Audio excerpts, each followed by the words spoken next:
암을 진단받고 5년 넘게 생존한 암 환자가 처음으로 100만 명을 넘어섰다.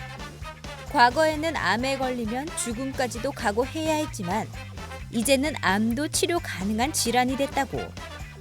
암의 3대 치료법으로는 수술과 방사선 치료, 그리고 항암 치료가 있는데, 항암 치료라고 하면 수술이 불가능한 말기 환자들만 받는 치료라고 생각하기 쉽지만 실제로 다양한 병기에서 항암 치료와 수술, 혹은 항암 치료와 방사선 치료, 이렇게 병행하는 경우도 많다고.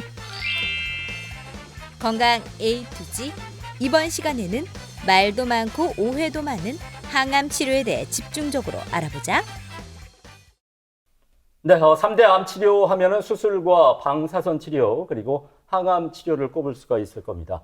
그 가운데서도 이 항암 치료가 대중화된 지 꽤 오래됐는데 아직까지도 오해와 편견이 있는 것이 사실입니다. 네, 건강 A to G 오늘은 항암 치료 잘 이해하고 치료받기라는 주제로 자세한 이야기 나눠보도록 하겠습니다. 네. 오늘 도움 말씀 주실 분 모셨는데요. 네. 혈액종양내과 전문의 이강국 교수께서 나와 계십니다. 네, 안녕하십니까? 안녕하십니까?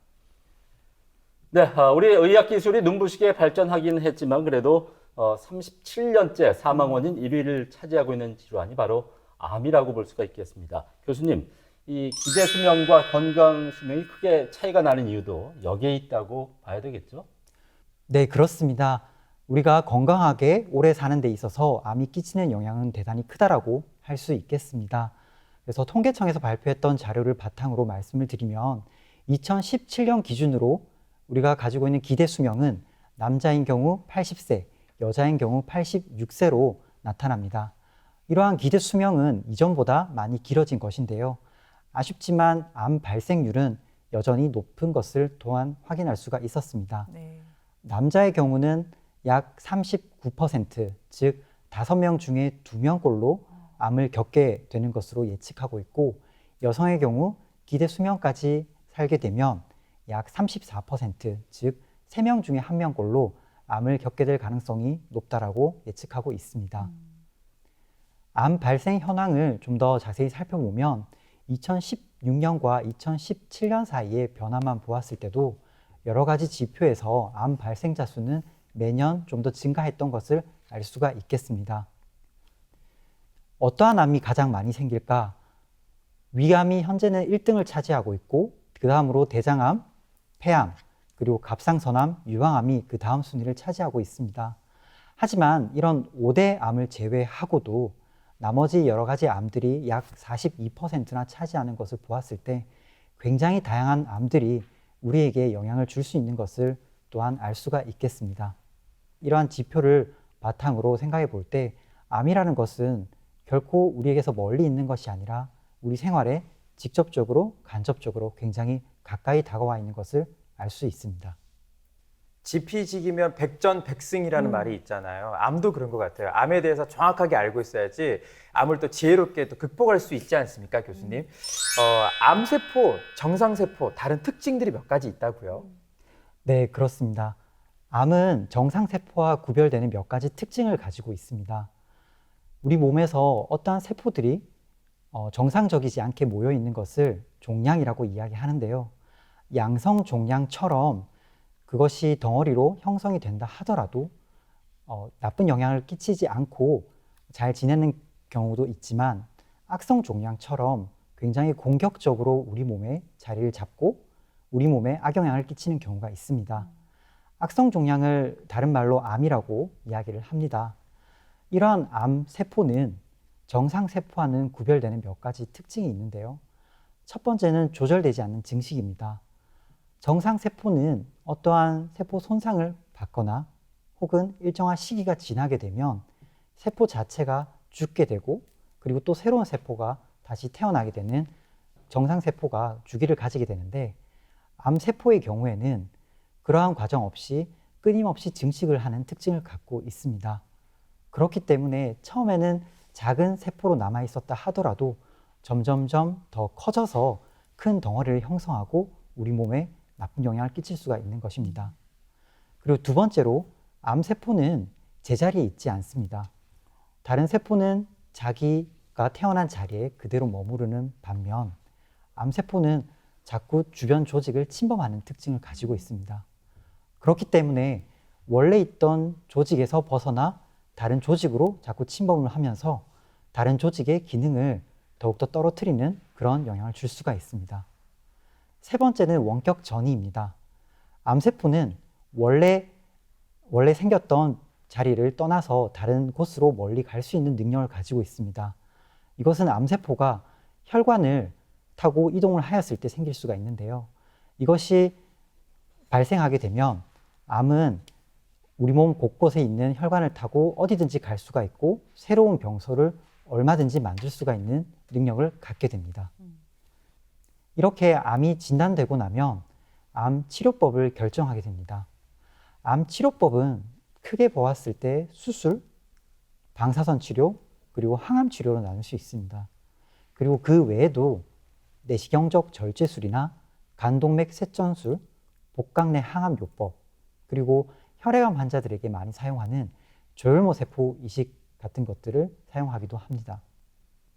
그래서 이 중에서 어떠한 치료를 어떻게 사용할지는 반드시 환자분들께서 의료진과 깊은 상의를 하고 난 다음에 결정을 하도록 하는 것이 가장 좋습니다. 네, 오늘의 주제가 항암 치료 잘 이해하고 치료받기잖아요. 그렇다면 일단 항암 치료가 어떤 치료법인지부터 알아야 할 것 같은데 교수님, 일단 항암 치료라고 하면 암세포를 죽이는 약물을 암 부위에 투입한다 이렇게 생각하면 될까요?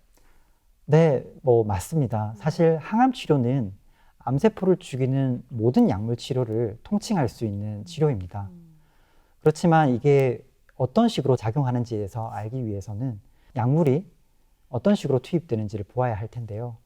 대부분의 항암 치료는 주사약으로 이루어져 있습니다. 그래서 그 주사약을 정맥 주사하거나 피하 주사하거나 때로는 척수각 내로 주사를 하게 됩니다. 이렇게 정맥 주사를 통해서 들어가게 된 약은 우리 몸 곳곳에 뻗어 있는 혈관을 통해 작용을 하게 되죠. 그렇기 때문에 우리 몸 어디에 있든 이 정맥 주사를 통해 들어간 항암제는 작용을 할 수 있습니다.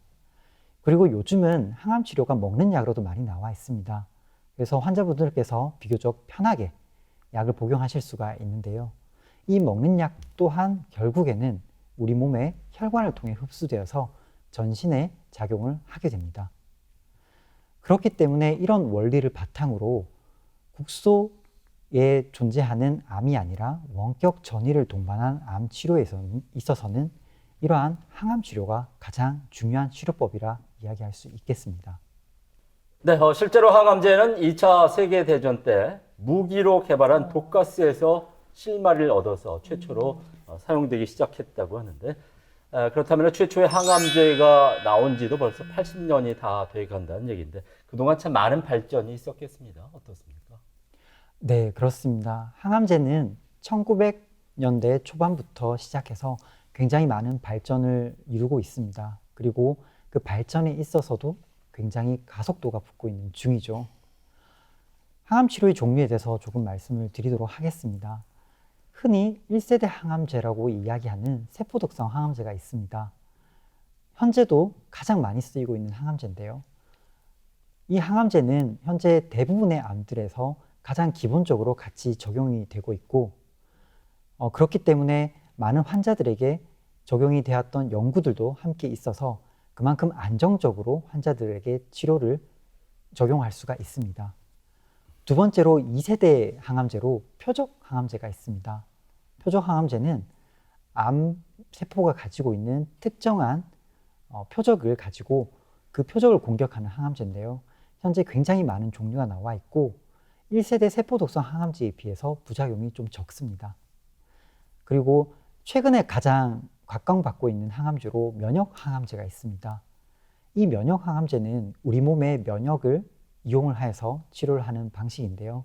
현재는 면역 관문 억제제, PD-1 수용체 억제제라고 하는 항암제가 가장 대표적이고 그 외에도 항암 백신이나 면역세포 치료제와 같은 여러 가지 약들이 개발되고 있습니다.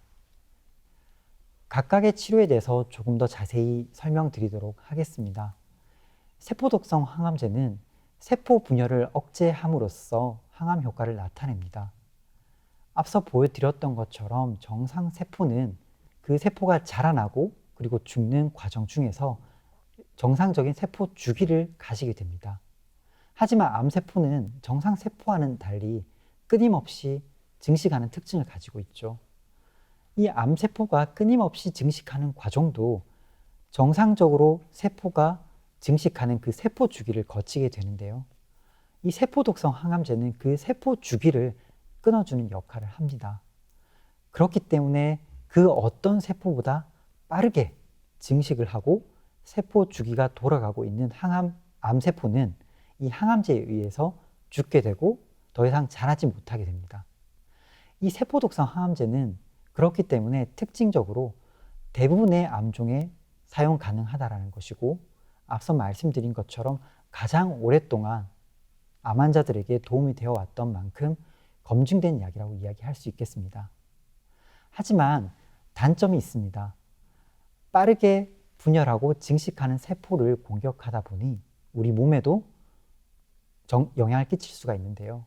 우리 몸의 여러 세포 중에서 가장 빠르게 증가하는 세포, 바로 골수세포에도 영향을 주게 됩니다. 골수는 우리 몸에 여러 가지 필요한 피성분을 만들어내는 작용을 하는데요. 그러한 골수 기능을 억제하는 것이 이 세포 독성 항암제의 큰 단점이 되고, 그리고 머리카락처럼 굉장히 빠르게 증식하게 되는 부분에도 영향을 끼쳐서 탈모를 만들어내게 됩니다. 그리고 추가로 오심과 구토, 즉 속이 굉장히 안 좋은 경우가 있고요. 그리고 손발 저림과 같은 말초신경병증과 같은 합병증도 유발할 수가 있습니다. 그리고 두 번째로 표적항암제에 대해서 말씀을 드리겠습니다. 표적항암제는 앞선 세포독성 항암제와는 달리 암세포의 특징적인 분자를 공격하고 억제하는 역할을 합니다. 이해를 돕기 위해서 한 가지 예를 들어 말씀을 드리면, 암은 발생하고 성장하는 데 있어서 필수적으로 혈관이 굉장히 중요합니다. 그 이유는 암도 먹고 살아야 하기 때문이죠. 암이 커지려면 산소도 받아야 되고 영양분도 받아야 되는데, 그것은 새로운 혈관이 계속 자라나면서 그러한 산소와 영양분을 받을 수가 있습니다. 그리고 이러한 혈관은 암세포가 또 다른 곳으로 전이를 일으키기 위한 중요한 전제 조건이 됩니다. 결국 도로가 뚫려 있어야 다른 곳으로 이동을 할 수 있는 것이죠. 그래서 이러한 기전이 밝혀지고 난 다음에 표적치료제는 이러한 신생혈관을 차단하는 방식으로 개발되었습니다. 대표적인 표적치료제가 바로 혈관 내피 성장인자 경로를 차단하는 표적치료제인데, 좀 말이 어려울 수 있겠으나 결국 신생혈관이 자라나지 못하도록 그 성장인자를 끊어주는 역할을 하게 됩니다. 그래서 이러한 표적치료제를 기존에 있던 세포독성 항암제와 같이 사용을 하게 되면 암이 커지는 것을 더욱더 막을 수가 있고, 실제로 많은 암종에서 이러한 표적치료제가 사용이 되고 있습니다. 그래서 이러한 표적치료제의 특징은 표적이 있어야 사용이 가능합니다. 그래서 표적이 있는 암에는 굉장히 유용하게 사용될 수가 있는데요. 반면에 표적이 없는 암에는 전혀 듣지 않을 수도 있다는 단점이 될 수도 있습니다. 그리고 2세대 표적항암제의 경우에는 먹는 약으로 개발된 것이 굉장히 많습니다. 그리고 암세포가 가지고 있는 특징, 즉 정상세포에는 보이지 않는 혹은 적게 보이는 그런 특징을 공격을 하기 때문에 상대적으로 부작용이 적게 나타납니다. 하지만 그럼에도 불구하고 단점은 있습니다. 피부 부작용이 비교적 흔한 편이고, 일부 표적치료제는 과민 반응을 보여서 환자가 굉장히 힘들어하는 경우가 있습니다. 현재 많은 표적치료제가 우리나라에서는 급여가 되기 때문에 비교적 비싸지 않은 가격으로 사용을 할 수 있는데요. 그럼에도 불구하고 일부 약제들은 아직 급여권 안에서 사용을 할 수가 없다 보니 높은 가격을 지불해야 되는 경우가 있습니다. 그리고 표적을 공격을 하는 방식으로 이 항암제가 작용을 하는데, 이 표적이 새로운 변이를 일으키면서 내성을 발현을 하는 경우가 있어서 이 표적 치료제는 장기간 사용을 못하는 경우가 많습니다. 세 번째로 면역 항암제에 대해서 말씀드리도록 하겠습니다. 면역 항암제는 굉장히 많은 종류가 있지만 가장 대표적인 면역 관문 억제제라는 것이 있습니다. 이것도 사실 용어가 조금 어려울 수가 있는데요. 이 면역계에서 일정한 관문을 가지고 있고 이 관문을 통해서 암세포를 억제하는 기전입니다. 우리 몸의 면역계는 항상 암세포가 생기는지 관찰을 하고 있습니다. 그래서 암세포가 발견이 되면 우리 몸의 면역계는 그 암세포를 죽이는 일들을 항상 하고 있죠. 그렇기 때문에 일반인들도 사실 암세포가 조금씩은 생기고 있다 하더라도 그것이 우리 몸의 면역계가 튼튼한 상황에서 그런 암세포들을 죽이고 있기 때문에 쉽게 우리 눈에 보이는 암까지 발현되지 않는 경우가 많이 있습니다. 하지만 그러한 면역계를 뚫고도 자라나는 것이 바로 우리 눈에 발견된 암세포가 되는 것이죠.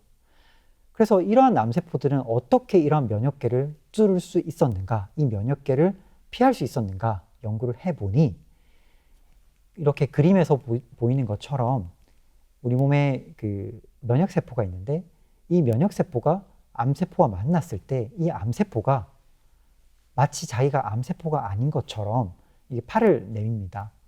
쉽게 표현하면 가짜 신분증을 내밀었다고 표현할 수도 있겠는데요. 이렇게 되면 면역세포가 너 암세포 아니구나 라고 인식을 하게 되고 그렇게 되면 암세포는 그 면역을 회피할 수가 있게 되는 겁니다. 그래서 이러한 특징을 가지고 있는 암세포가 많이 쌓이게 되면 우리 눈에 보이는 큰 암세포가 되는 것이죠. 그래서 이러한 기전이 밝혀진 다음에 이 기전을 차단하고자 했던 것이 바로 현재 보이는 면역관문 억제제입니다. 즉, 이 면역세포가 암세포가 만난 다음에 이 암세포가 가짜 신분증을 내밀어주는 그 단계를 면역항암제가 차단을 하는 것입니다. 그래서 이 면역세포가 암세포로 인지할 수 있도록 하는 것이 바로 이 면역항암제의 원리입니다. 이렇게 되면 이 면역세포는 암세포를 부실 수가 있게 되고 암세포는 더 이상 자라나지 않게 되는 것이죠.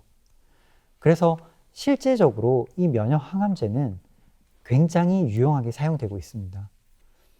이 면역항암제의 특징으로 방금 말씀드렸던 것처럼 우리가 암세포를 죽이는 어떠한 공격 무기를 실제 암 환자에게 넣어주는 것이 아니라 우리 몸의 그 면역 체계를 이용한 것이기 때문에 이러한 면역 항암제는 부작용이 적다라는 것이 바로 특징입니다. 그리고 효과가 나타나면 오랫동안 지속되는 특징을 갖고 있기 때문에 이 면역 항암제가 잘 듣는 암 환자들 경우는 굉장히 오랫동안 암이 더 증가하지 않은 채로 유지가 될 수가 있습니다. 하지만 단점도 있겠죠. 이 면역 항암제는 가장 최근에 개발된 약이다 보니 아직까지 가격이 높은 경우가 많습니다. 그래서 이 치료를 사용하려면 굉장히 경제적인 부담을 안고 진행을 하는 경우가 많습니다. 그리고 우리 몸에 있는 면역 체계를 이용하기 때문에 부작용이 상대적으로 적기는 하지만 우리 면역 체계를 이용한 거다 보니까 일부 부작용, 특히 자가 면역 질환과 같은 부작용들이 생기는 단점이 있습니다. 여러 가지 우리 항암 치료 방법이 현재 개발이 되어서 쓸 수가 있는데 현재는 이러한 치료법들을 가장 효과적으로 적용을 하기 위해서 정밀의학을 적용을 하고 있습니다. 예전에는 발생 부위에 따라서 폐암이면 폐암, 위암이면 위암 이렇게 치료를 했다면 앞서 말씀드렸던 것처럼 여러 가지 환자에게 갖고 있는 특징적인 표적을 가지고 치료를 하는 것이죠. 그래서 예전에는 똑같이 보였던 암종이라 하더라도 각각의 유전적인 분석을 하여서 각각의 유전자 특성에 맞는 치료를 하는 정밀의학으로 치료를 하고 있습니다. 그래서 세포독성 항암제, 표적 항암제, 면역 항암제 이렇게 우리가 암을 치료할 수 있는 여러 가지 무기가 생겼습니다. 이러한 치료를 각각 단독으로 적용할 수도 있지만 현재는 여러 가지 항암제들을 같이 결합하여서 치료를 하여서 환자에게 치료 효과를 극대화하는 방식을 설정을 하고 있습니다. 물론 이러한 치료를 결정하는 데 있어서도 질병 치료 효과와 부작용을 반드시 확인을 함으로써 효과는 크고 부작용은 적은 방식을 통해서 암 환자들을 치료를 하고 있습니다. 좋은 항암 치료제들이 시중에 많지만 들으신 대로 머리카락이 뭐 빠진다거나 아니면 기운이 빠진다거나 구토가 나온다거나 이런 부작용 때문에 환자분들이 심적 부담을 많이 느끼는 게 사실이거든요. 교수님, 항암 치료 받아도 괜찮겠죠? 네, 항암 치료 받으셔도 괜찮습니다. 물론 항암제의 부작용도 있습니다. 실제 이 그림은 저희가 항암제를 시작하는 환자들에게 설명하는 동의서에서 몇 가지 가져왔는데요. 크게 이제 위험하지 않으나 환자가 괴로운 부작용으로 오심, 구토, 즉 속이 안 좋은 경우도 있고, 그리고 탈모가 생긴다든지 피부 부작용, 점막염, 설사 변비와 같은 부작용들도 있습니다. 그리고 때로는 굉장히 위험할 수 있는 부작용인데, 골수 기능이 억제됨으로써 빈혈이 생겨서 어지럼증을 느낀다거나, 혹은 혈소판 감소로 출혈이 생긴다거나, 혹은 백혈구 감소로 감염이 되는 경우도 있습니다. 심한 경우는 사망하는 경우도 생길 수가 있습니다. 굉장히 위험할 수 있죠. 그래서 이런 동의서에 체크를 하는 것이 굉장히 힘들 수가 있는데요. 그럼에도 불구하고 좀 말씀드리고 싶은 점들이 있습니다. 무엇이냐 하면 이러한 부작용을 대비하는 방법들이 정해져 있다는 것입니다. 실제 항암 치료를 하고 나면 방금 말씀드렸던 골수 기능 억제는 약 1주일에서 2주일 상간에 가장 많이 생깁니다. 그래서 저 같은 경우에도 그렇고 다른 여러 선생님들께서도 이 시기에 외래를 반드시 방문하도록 설명을 드리고 있습니다. 그래서 만약에 이 시기에 백혈구 감소나 빈혈, 혈소판 감소가 있다면 백혈구 촉진제를 사용하거나 항생제 혹은 수혈을 함으로써 환자가 부작용으로부터 안전하게 지나갈 수 있도록 저희가 준비를 하고 있습니다. 그리고 오심, 구토와 같이 속이 안 좋은 부작용이 있는 경우도 있는데요. 이런 경우에는 각 항암제에 따라서 얼마나 오심, 구토가 잘 생길 수 있는지 저희가 미리 예측을 합니다. 그리고 그 예측되는 정도에 따라서 다양한 예방약과 치료약을 사용을 하고 있습니다. 실제적으로 오심, 구토도 암을 치료하는 시기에 따라서 여러 가지 방식으로 나타날 수가 있습니다. 그래서 용어는 어렵지만 다양한 약들을 가지고 이러한 오심, 구토를 예방하기도 하고 치료하기도 하고 있는 것이죠. 그래서 제가 말씀드리고 싶은 것은 항암 치료의 과정은 굉장히 여러 가지 부작용이 있을 수도 있고 때로는 굉장히 힘든 과정이 될 수도 있습니다. 하지만 그것은 예측하지 못했을 때 주로 그렇고요. 그 과정을 우리가 전문가와 함께 하고 부작용을 미리 예측하고 예방하고 치료할 수 있다면 크게 힘들지 않게 그리고 잘 이겨낼 수 있다는 점을 꼭 말씀드리고 싶습니다. 네, 항암 치료를 받는 과정에서 부작용이 생길 수도 있겠지만 네. 그렇다고 치료를 미루거나 받지 않아서는 안 된다고 말씀해 주셨습니다. 그렇습니다. 네, 이번에는 오해와 진실을 통해서 항암 치료에 관한 궁금증을 알기 쉽게 풀어보겠습니다. 네.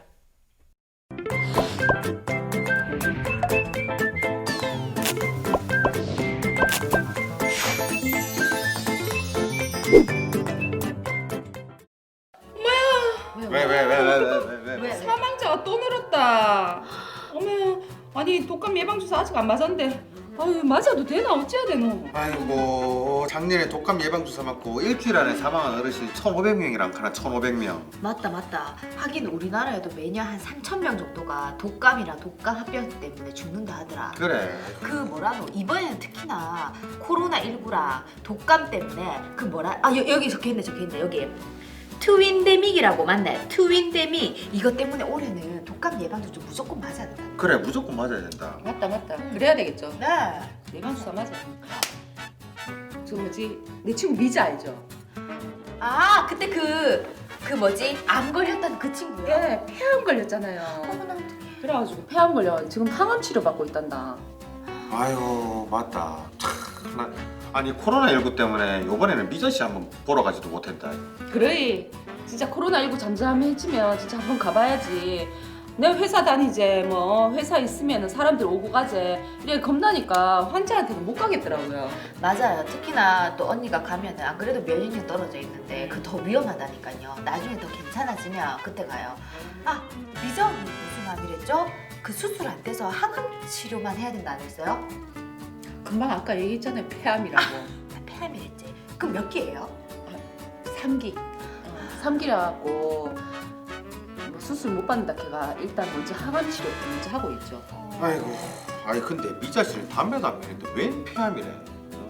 유전인가? 아 그건 몰랐어 하나 진짜. 미자 남편이 꼴초 아이가 진짜. 아 간접 흡연이 사람한테 얼마나 안 좋은지 알아. 거기다가 또 미자가 또 식당 있잖아. 그 요리하면서 볶고 튀기고 다 해봐라. 그 연기가 얼마나 사람 몸에 안 좋은데. 그렇지. 아이고 참, 나 하늘도 무심하시지. 아니 그래 열심히 사는 사람한테 폐암이 뭐고 폐암 그것도 3기. 아이고 참. 아 맞다. 근데 미자 씨 독감 예방 주사 맞았대? 아 맞긴 뭘 맞노 환자가. 맞으면 큰일 나지. 우리같이 좀 건강한 사람이 맞는 게 맞지. 아유 뭔 소리 하노? 아니 나라에서 왜 영유아, 임산부 그러고 어르신들 무료로 맞춰주겠노? 다 면역력이 약하니까. 그래서 맞춰주는 거지 무료로. 그런가? 맞아야 되나? 근데 언니보다 미자 언니가 더 시급한 것 같은데요? 그래도 항암 치료를 받고 있는데 맞아도 될까요? 에헤이 그럴수록 더 맞아야 된다니까. 독감 걸리면 왜 하려고 면역력 떨어져가 있는데. 그렇지. 근데 우리끼리 이렇게 말하는 게 아니고 오빠는 게임한다고 그러잖아요. 그러지 말고 TV 시크릿 건강 상담을 한번 물어보자. 오! 굿 아이디어 진짜. 오. 그게 제일 정확하지. 그래 간만에 머리 썼네. 요즘 비대면이잖아. 그렇지. 언택트 시대 아이가 맞지? 이야 소리. 그러니까 이렇게 화면으로 물으면 바로 대답해 준다니까. 잘 화면이 그래 있는데. 물어봐라 빨리. 저 TV 보면 되나? 안녕하세요. 인사해야지. 안녕하세요.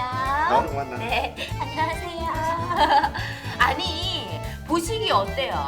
우리 융이 언니보다 항암 치료 받는 미자 언니가 더 시급하지 않아요? 미자 언니 독감 예방 접종 맞아도 되는 거 맞죠? 항암 치료 받고 있는데. 에헤이 맞다니까. 맞나요? 맞죠. 네, 오해와 네. 진실 질문 드립니다. 네. 항암 치료를 받는 중에 독감 예방 주사를 맞아도 된다. 과연 이 문제 정답이 O일까요, X일까요, 두 분? 헷갈리네요. 힌트는 없죠. 없습니다. 없는 것 같아요. 맞으면 안 되지 않을까요? 자신은 없지만. X. 왜냐하면 독감 예방 접종 받을 때 뭐 감기 기운이 있거나 컨디션이 안 좋으면 예방 접종을 하면 안 되잖아요. 항암 치료 받는 우리 환자분들도 건강 상태가 좋지는 않으니까 예방 접종 맞으면 안 될 것 같은데요. 저는 근데 조금 생각을 다르게 해봤어요. 저는 정답 O라고 생각을 하는데 일단 뭐 임신부나 고령자, 기저질환자, 어린이 같은 경우에는 면역력이 약하기 때문에 이 독감 예방 접종을 필수로 해야 하잖아요. 또 실제로 나라에서도 이 백신을 무료로 제공을 하고 있고요. 근데 이 항암 치료를 받는 환자들 역시 면역력이 많이 떨어져 있기 때문에 되도록 더더욱 독감 예방 접종을 해야 하지 않을까 저는 이렇게 생각을 했거든요, 교수님. 누가 정답인가요?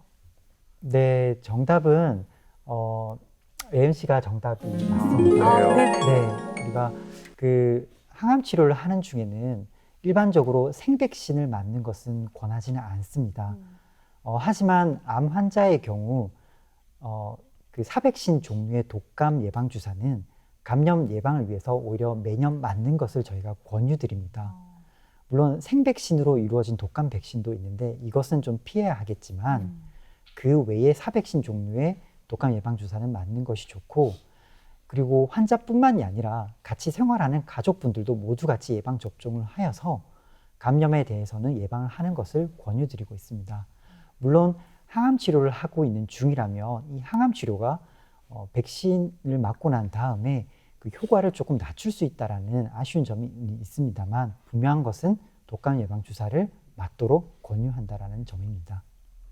그렇군요. 네. 암 환자의 경우에는 감염 예방을 위해서 사백신 종류의 독감 예방 접종을 받아야 한다라고 말씀해 주셨습니다. 그렇습니다. 네, 오늘 항암 치료에 대해서 여러 가지 말씀해 주셨는데요. 교수님 네. 끝으로 오늘 하신 내용 간단하게 정리를 좀 해주실까요?